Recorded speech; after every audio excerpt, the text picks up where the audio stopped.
ఎందుకంటే ఈరోజు అధికారులను కానీ టీటీడీ పాలక మండలిని కానీ ఎవరు నియమించారు?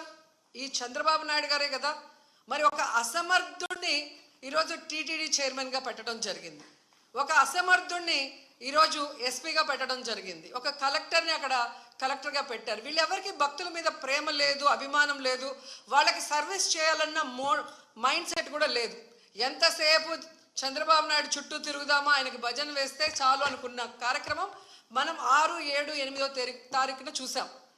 జిల్లాలో ఉన్న తిరుపతి, చిత్తూరు జిల్లా ఎస్పీలతో సహా ప్రతి ఒక్కరూ కూడా చంద్రబాబు నాయుడు చుట్టూ తిరుగుతూ భజన చేస్తూ ఈరోజు ప్రజల్ని గాలికి వదిలేశారు. కాబట్టే నిన్న ఇంత పెద్ద సంఘటన జరిగింది. ఎంత దురదృష్టకరం అంటే, ఇదేదో సడన్గా ఈరోజు ప్రోగ్రాం పెట్టారు, మాకు తెలియకపోవడం వల్ల ఇలా జరిగిందని చెప్పడానికి లేదు. ఎవ్రీ ఇయర్ వైకుంఠ ఏకాదశి లక్షలాది మంది భక్తులు రావటం మనం కళ్ళారా చూస్తున్నాం.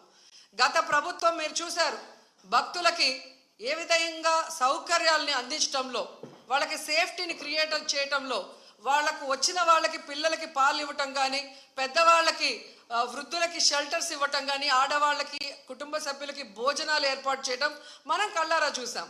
కానీ నిన్న ఫుల్ డే జనాలు ఎండల్లో రోడ్ల మీద పార్కుల దగ్గర కూర్చొని ఉంటే మంచినీళ్ళు ఇచ్చేవాళ్ళు లేడు, చిన్నపిల్లలకి పాలు ఇచ్చేవాళ్ళు లేరు, ముసలోళ్ళకి షెల్టర్స్ లేదు, భోజనాలు లేదు.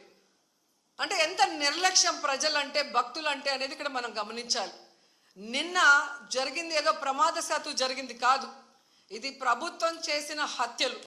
ఎందుకంటే చంద్రబాబు నాయుడు గారి నిర్లక్ష్యం, ఆయన నియమించిన టీటీడీ పాలక వర్గం, అలాగే దేవాదాయ శాఖ మంత్రి, అలాగే డిప్యూటీ సీఎం, అలాగే హోంమంత్రి, వీళ్ళందరి నిర్లక్ష్యం వల్లే ఇది జరిగింది. కాబట్టి వీళ్ళందరి మీద కేసులు, అంటే క్రిమినల్ కేసుల్ని ఫైల్ చేయాలని కూడా మేము డిమాండ్ చేస్తున్నాం.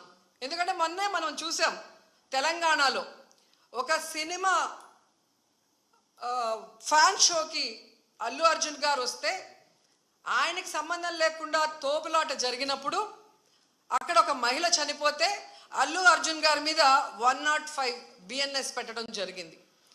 మరి అలాంటప్పుడు ఇక్కడ ప్రతి సంవత్సరం లక్షలాది మంది వస్తారని తెలిసి వాళ్ళకి సేఫ్టీ కల్పించి, వాళ్ళకి అన్ని సౌకర్యాలు అందించి, వాళ్ళకి టికెట్లు ఇవ్వడానికి క్యూలో ఏర్పాట్లు చేయాల్సిన బాధ్యత ఉన్న చంద్రబాబు నాయుడు గారి నుంచి, టీటీడీ చైర్మన్, పాలక మండలి నుంచి